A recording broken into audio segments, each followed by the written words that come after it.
अस्सलाम वालेकुम दोस्तों। तो आज हम अपने नए व्लॉग का स्टार्ट लेते हैं। अभी हम गवर्नर हाउस के बाहर खड़े हुए हैं अपनी लाइन में। तो थोड़ी देर बाद हम अंदर जाएंगे क्लासेस के लिए।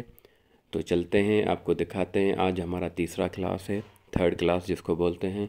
सो इंशाल्लाह वो हम लेंगे और आप दोस्तों को वो भी दिखाएंगे, आपसे के साथ शेयर करेंगे। तब तक के लिए मेरे चैनल को लाइक, सब्सक्राइब और शेयर ज़रूर कीजिए, जैसे आप भी इस चीज़ से सीख सकें और हम भी सीखने के लिए आ रहे हैं। तो ये अब हम अंदर बैठे हुए हैं, अपनी प्रिपरेशन कर रहे हैं। तो थोड़ी देर के बाद ही जो है ना क्लासेस स्टार्ट होंगे। तो भाईजान आज हमारा व्लॉग स्टार्ट होता है। आज गवर्नर हाउस के अंदर बैठे हुए हैं, तो इंशाल्लाह थर्ड क्लास आपको दिखाएंगे। चलेंगे आज क्या होता है थर्ड क्लास के अंदर। जब तक स्टार्ट हो अभी बैठे हुए हैं, वेट हो रहा है। सकते हैं वहाँ पे। इसके बाद हम टाइपस्क्रिप्ट को इंस्टॉल करेंगे और उसकी भी जो कमांड है वो है npm install -global 0.2। अच्छा, इसमें ये हो रहा है कि हम npm install की कमांड से कोई भी हम पैकेज इंस्टॉल करना चाह रहे हैं तो वो इंस्टॉल करते हैं, और -global से ये होता है कि हम जो भी पैकेज इंस्टॉल करना चाह रहे हैं वो ग्लोबली इंस्टॉल हो जाता है। अगर हम चाह रहे हैं कि हम लेटेस्ट वर्जन इंस्टॉल करें तो हमें कुछ भी नहीं लिखना है यहाँ पे। अभी हम एक ओल्ड वर्जन यूज़ कर रहे हैं 5.0.2, तो हम वो यूज़ कर सकते हैं आगे उसका @ करके एड्रेस देकर। उसके बाद सेम इसका भी वर्जन चेक करने के लिए हम वही कमांड लिखेंगे tsc -वर्जन, और हमें वही दो चीज़ें कंफर्म हो जाएंगी इससे कि हम कौन सा वर्जन यूज़ कर रहे हैं, और सेकेंडली कि टाइपस्क्रिप्ट इंस्टॉल हुई है या नहीं हुई।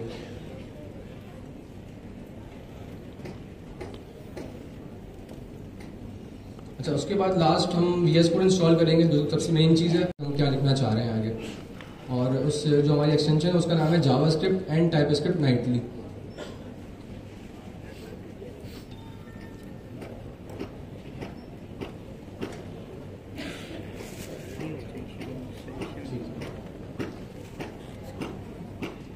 जो हम कोड लिखना चाह रहे हैं उस फाइल के अंदर उस नेम से फाइल का नाम बना है। अच्छा, फोल्डर बना लिया हमने। फोल्डर को ओपन कैसे करेंगे हम लोग? अच्छा, VS कोड में ये होता है कि ऊपर टॉप पे हमारे पास ऑप्शन होता है फाइल के नेम से, हम इसमें जाके ओपन फोल्डर कर सकते हैं। उस फोल्डर को ओपन कर लें हम लोग, और फिर उसके बाद यहाँ प्रोजेक्ट जो फाइल का नाम लिखा होता है इसके बराबर में 3 ऑप्शन हमारे पास, 4 ऑप्शन गिवन होते हैं हमारे पास। इसमें जो फर्स्ट ऑप्शन है वो होता है फाइल क्रिएट करने का। वहाँ पे क्लिक करके हम फाइल क्रिएट कर लेंगे किसी भी नेम से। अभी हमने main.ts यूज़ किया, तो आप कुछ भी नाम इसका रख सकते हैं। इसकी नेमिंग कन्वेंशन देख लेंगे हम लोग अभी आगे कि हम किस किस नेम से फाइल बना सकते हैं, क्योंकि इसके स्पेसिफिक पैटर्न्स होते हैं, हम हर नेम से फाइल नहीं बना सकते। जब फाइल बना ली उसके बाद जो हमारा फर्स्ट कोड था console.log hello world, हमने वो लिख दिया। और उसके बाद जो स्टेप्स थे हमारे, टाइपस्क्रिप्ट को हमें पहले कंपाइल करना पड़ता है जावास्क्रिप्ट की फाइल में, उसके बाद हम जावास्क्रिप्ट कोड को रन करते हैं। अच्छा, उसका कोड ये है कि हम tsc main.ts लिखते हैं। इससे होता है कि tsc का मतलब है टाइपस्क्रिप्ट कंपाइलर, और वो हमारी जो भी फाइल का हम नाम देंगे उस फाइल को वो जावास्क्रिप्ट में कन्वर्ट कर देता है, और उसके बाद फिर हम अपना टर्मिनल खोल के जावास्क्रिप्ट की फाइल को रन कर सकते हैं। अच्छा, पहले हमने यहाँ पे लिखा tsc main.ts, उससे ये हुआ कि हमारी जो टाइपस्क्रिप्ट की फाइल थी वो जावास्क्रिप्ट में कन्वर्ट हो गई। उसके बाद फिर हम लोड करके उसको रन कर सकते हैं। अच्छा, एक और चीज़, हमारे पास काफ़ी सारे रन टाइम इन्वायरमेंट्स होते हैं। पावर शेल भी होता है, CMD होता है, बट होता है कि पावर शेल में कई दफ़ा ना काफ़ी सारे स्टूडेंट्स के बहुत सारे इश्यूज आ जाते हैं। तो रिकमेंडेड ये है कि हम CMD यूज़ करें कमांड प्रॉम्प्ट। उसमें यह है कि वो एडमिनिस्ट्रेटर की बेस पर चलता है, तो उसमें इश्यूज नहीं आते हैं। यहाँ से हम CMD कर लेंगे, और उसके बाद हमने tsc main.ts किया, उससे हमारी जो फाइल थी वो कंपाइल हो गई जावास्क्रिप्ट में। और उसके बाद फिर हम जावास्क्रिप्ट की फाइल को नोड main.js से रन कर सकते हैं, और जो भी हमारा फर्स्ट प्रोग्राम था वो रन हो जाएगा इससे। main.ts किया और हमारा प्रोग्राम जो रन हो गया, उसका आउटपुट भी शो हो जाएगा हमें यहाँ पे। अच्छा, आप देखिए हम प्रोग्रामर बन गए। पावर शेल चल गई है पर क्या करूं मैं? CMD कॉल है। CMD भी चली जाऊं? चलो ठीक है, विंडो पावर शेल में भी जा सकते हैं। चलो CMD पे आ गए, क्या करूं नेक्स्ट? फाइल कंपाइल कर लिए। tsc main.ts करूं, कंपाइल कर दूं उसको? यस।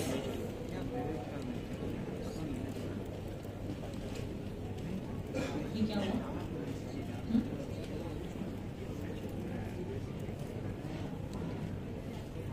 tsc main.ts main.ts कहते हैं, ठीक है। अब क्या हुआ? तो कुछ भी नहीं हुआ यहाँ पे। फाइल कंपाइल कर। ये तो मैजिक हो गया ना। कैसे हुआ ये मैजिक? कंपाइलर के थ्रू हुआ, ठीक है। हमने यही पढ़ा शुरू से लेके अब तक ये टाइप स्क्रिप्ट है वो एज ए कंपाइलर काम कर रहा था, जावा स्क्रिप्ट के अंदर कंपाइल होकर जाता है। कि जावा स्क्रिप्ट कैसे रन होती है हमारे पास, नोट से रन होती है। बताएं मुझे, कमांड बताएं। नोट स्पेस अच्छा भाई, अब मैं टीचर मैं ही डांटती, आप लोगों ने डांट फेंक, कितनी बुरी बात है। चलिए भाई, अब क्या हुआ, ये आ गया मेरा नाम। ये तो हमारे पास सिंपल हेलो वर्ल्ड हो गया, ठीक है। अब हमें इसमें ना फाइल क्रिएट करनी है। बेसिकली देखिए, हम जो काम करते हैं ना, हम इस तरह काम नहीं करते, हम प्रॉपर कन्वेंशन के साथ काम करते हैं। हमें प्रॉपर जो है ना फाइल, पैकेज फाइल्स वगैरह क्रिएट करवानी होती है, ठीक है। अब मुझे यहाँ पे ts कॉन्फ़िग की फाइल क्रिएट करनी, तो क्या करूंगी मैं, tsc स्पेस init, सही है, एंटर कर दूं। चले भाई, क्या हुआ, ये कुछ हुआ, कॉन्फ़िगरेशन फाइल बन गई। कॉन्फ़िग फाइल बन गई, वेरी नाइस। अब मुझे कोई बच्चा बताए यहाँ से बैठ के ts कॉन्फ़िग फाइल करती क्या है, 2 मिनट के अंदर बताओ जल्दी से। ts कॉन्फ़िग फाइल करती क्या है,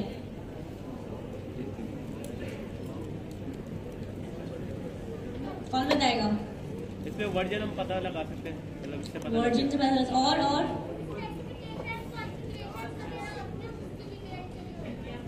वेरी नाइस, गुड आंसर। और पीछे तो क्यों बताना चाहते हैं, अगर देखिए आपका हाथ नजर ना आए तो मोबाइल की टॉर्च चला के मुझे ऐसे कर दीजिएगा, तो मुझे पता चल जाएगा कि आप मुझसे कुछ कहना चाहते हैं। हाँ, टॉर्च जला, वैसे नहीं जलाना है, अपने काम सवाल से मुझे जलानी है। जवाब दें, आप बताएं, तो टॉर्च जला दिया आपने। हाँ हाँ, वो कर दिया। पर्पस क्या है इसका, कॉन्फ़िग फाइल का पर्पस क्या है, क्रिएट होने का क्या हो जाता है। नहीं, मुझे जेसन का मतलब नहीं जानना, मुझे ये जानना है ts कॉन्फ़िग की फाइल मैंने क्रिएट क्यों की। भाई, जब मेरा काम ऐसे भी हो रहा है ना हेलो वर्ल्ड से, ऐसे भी जब मेरा कंसोल चल रहा है, हेलो वर्ल्ड बन के आ रहा है, तो ये कॉन्सेप्चुअल सवाल है। आप लोगों का कॉन्सेप्ट मतलब इसमें क्लियर होना चाहिए कि कॉन्फ़िग की फाइल की नौबत क्या है। सॉरी, एग्जैक्टली ऐसा ही होता है। देखिए, अब मैं आपको बताती हूँ, जैसे कि आपके पास एक लैपटॉप है, ये टेंशन है, ऐसा लग गल भाई, मैं तो कुछ गलत ही नहीं उठाया अभी तक तो। खैर, जो ts कॉन्फ़िग की जो फाइल होती है, वो जैसे आपका लैपटॉप होता है उसकी कॉन्फ़िगरेशन होती है, ठीक है। जब आप लैपटॉप सेल करने के लिए जाते हैं अपना, और वो शॉपकीपर से आप वो बोलेगा भाई क्या करना है, हमें लैपटॉप सेल करना, अच्छा बताओ कॉन्फ़िगरेशन क्या है। आप बोले मुझे तो पता ही नहीं क्या कॉन्फ़िगरेशन है। वो बोलेगा भाई मैं क्या पैसे दूँ, फिर ऐसे करो, थोड़े से पैसे ले लो, कॉन्फ़िगरेशन नहीं पता। तो कॉन्फ़िगरेशन इसलिए ज़्यादा इंपॉर्टेंट होती है कि जब हमारे पास हमारी एप्लीकेशन डेवलप हो कहीं और जाती है, तो दूसरा भी जो क्लाइंट है या आगे जाके जो उनको पता हो चाहिए कौन सी इन्वायरमेंट में चलेगी है, इसमें कौन सा जो है वर्जन। देखिए, ECMAScript के बहुत सारे वर्जन है, ठीक है। ECMAScript में कौन सा वर्जन यूज किया गया है इसके अंदर, ठीक है। इसके अलावा जो उसकी स्ट्रिक्ट टाइपिंग है वो स्ट्रिक्ट है या नहीं, जो मॉड्यूल कौन सा यूज किया गया है, टारगेट ये 2016 है, समटाइम टारगेट जो 2022 टारगेट होता है, समटाइम जो है आपका स्ट्रिक्ट जो आपका मॉड्यूल है यहाँ पे वो फॉल्स, ट्रू की जगह फॉल्स हुआ हुआ होता है। तो आपकी ना डिफरेंट कॉन्फ़िगरेशन हुई भी होती है, ठीक है। तो ये मैनुअली भी हो जाता है, आप यहाँ पर जाके मैनुअली भी कर सकते हैं, और बाय डिफॉल्ट जो है हम उसको भी लेके चल सकते हैं। तो ts का जो मेन पर्पस है वो यही है, ठीक है। इसके बाद कौन सी फाइल क्रिएट करूँ मैं, पैकेज डॉट वाली कैसे होगी, जल्दी बताएं।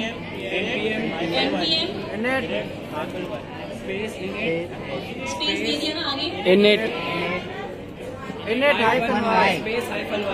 ये ऐसे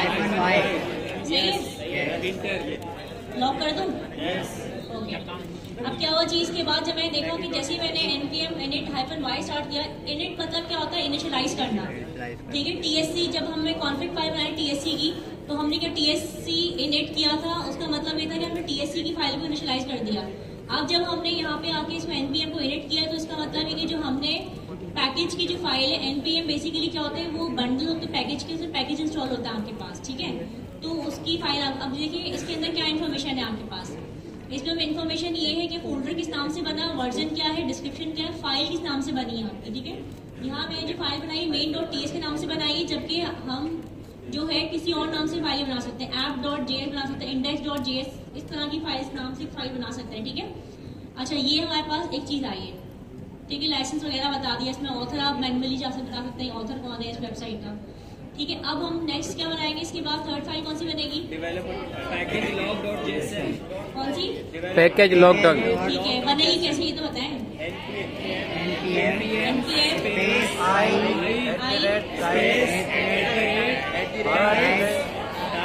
टाइप या टाइप ऐसा आएगा, slash node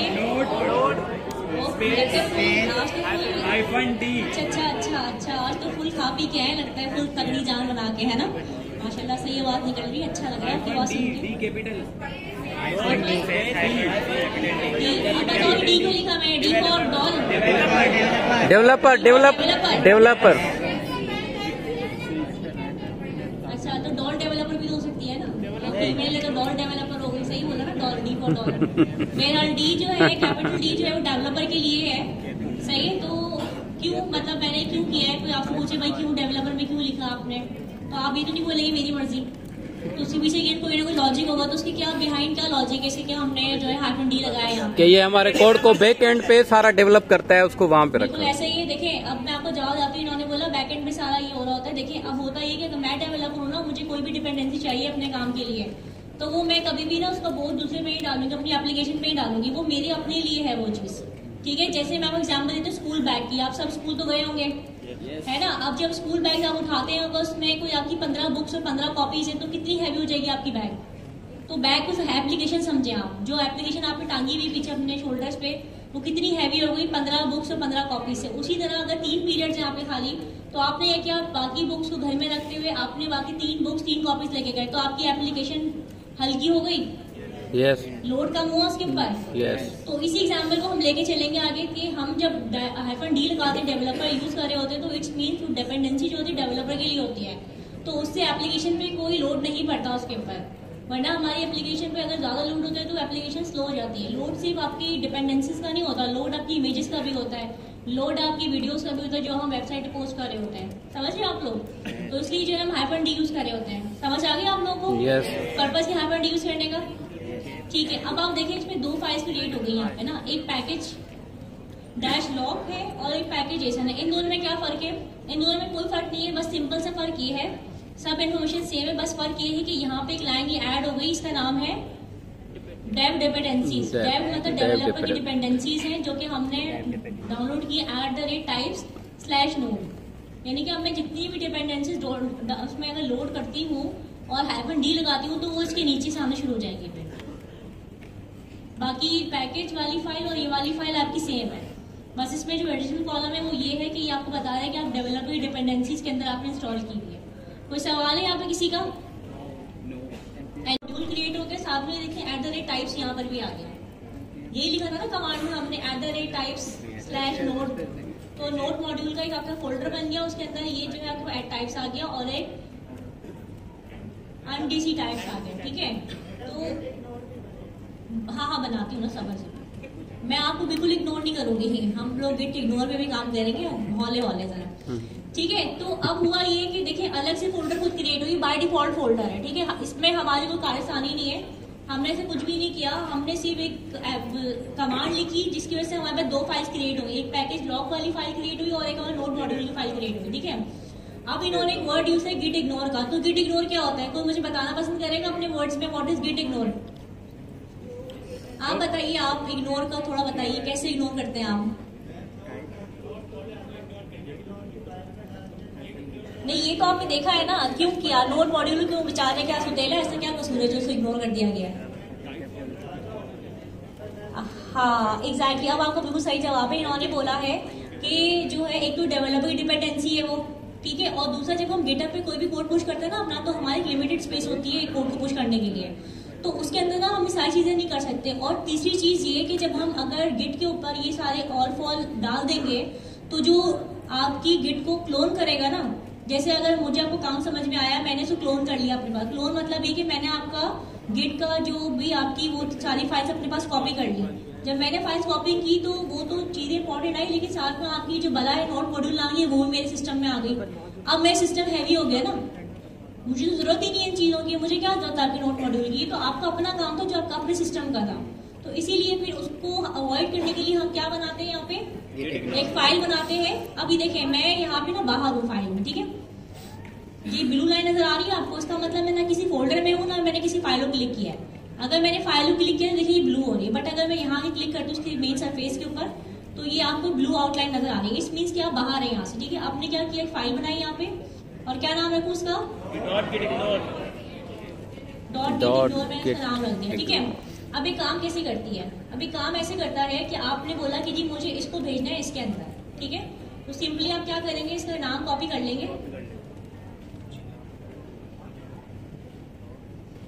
आप अपने हिसाब से कॉपी कर लीजिए, मैं ऐसे कॉपी करती हूँ चीजों को, ठीक है। गिट इग्नोर की फाइल में आप आए, आपने नाम कॉपी किया और आपने यहाँ पेस्ट कर दिया नोड मॉड्यूल्स, ठीक है। और साथ में आप क्या लगा देंगे, स्लैश लगा देंगे, ठीक है। अब ये काम पक्का हो गया आपका, ये टोटली इग्नोर हो गई चीज आपकी, ठीक है। फिर आपने और कुछ भी नहीं करना, उसको छोड़ देना है बस।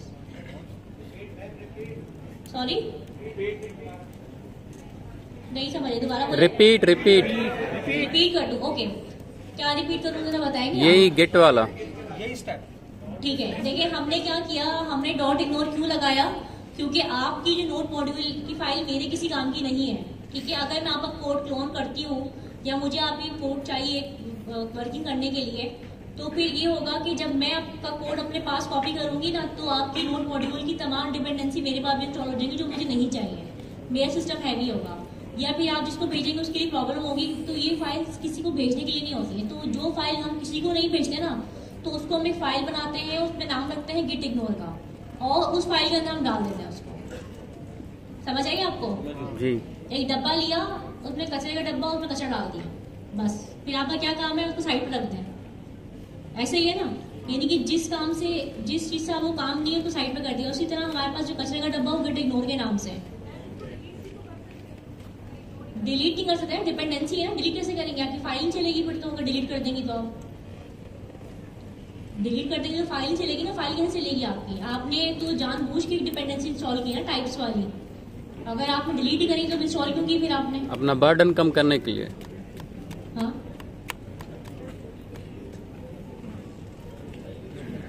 वो मेरे पास इंस्टॉल नहीं होंगी। बट पैकेज डॉट जेसन में ना हमारे पास सारे जो भी हम मॉड्यूल्स इंस्टॉल करते हैं वो सब, उन सबका नाम वहाँ पे गिवन होता है।